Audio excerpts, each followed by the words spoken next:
After much anticipation and buildup, IDF forces entered Gaza's Shifa Hospital early Wednesday morning, a dramatic development in Israel's 40-day war with Hamas. Based on intelligence information and an operational necessity, IDF forces are carrying out a precise and targeted operation against Hamas in a specified area in the Shifa Hospital.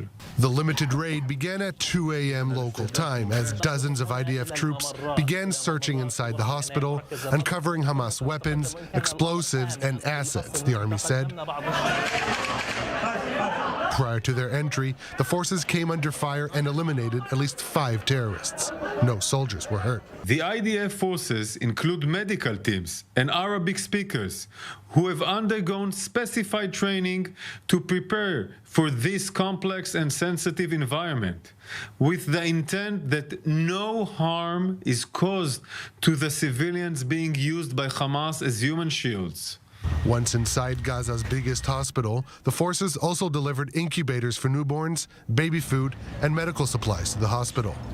According to Gaza's Director General of Hospitals, not a single bullet was fired inside the hospital since the operation began. We don't know what to do. We are within the building, each one within the building they are in.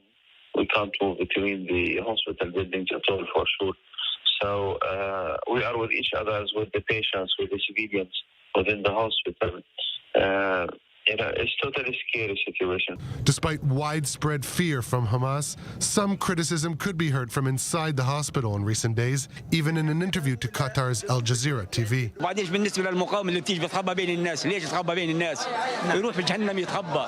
يعني هذه شهادات من المواطنين. We do have information that Hamas and the Palestinian Islamic Jihad uses some hospitals in the Gaza Strip, including the Al-Shifa Hospital, as a way to conceal and support their military operations and hold hostages. During a visit to the Zakim IDF training base near Gaza, Prime Minister Benjamin Netanyahu reiterated that Israeli forces will reach every Hamas operative in every corner of the Gaza Strip. Do you remember when they said we wouldn't invade Gaza? We invaded. They said we wouldn't get to the outskirts of Gaza City, and we did. They said we wouldn't go into Shifa Hospital. We went in. It is in this spirit that we say something simple. There's no place in Gaza that we won't reach. There is no hideout, no shelter, no refuge for the Hamas murderers. And so, as the IDF's ground operation deepens into Gaza's hospitals, it gets closer to its final goal of defeating Hamas. But as the situation in the hospitals continues to deteriorate, the task will become even more challenging.